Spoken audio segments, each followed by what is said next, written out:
இந்த கோட்டையை யுனெஸ்கோவுக்கு பரிந்துரைச்சது யாரு?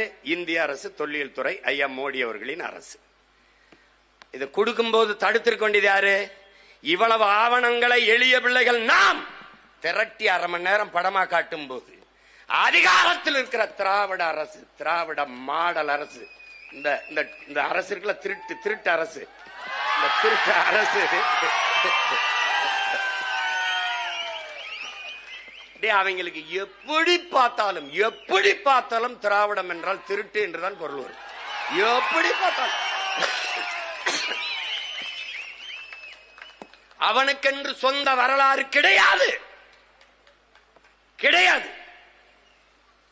குயில் எப்படி கூடு கட்டாது காக்க கூட்டுல முட்டை போடுமா, அப்படி திராவிட நம்ம ஓட்ட வாங்கிட்டு நாட்டாண்டிக்கிட்டே இருப்பான்.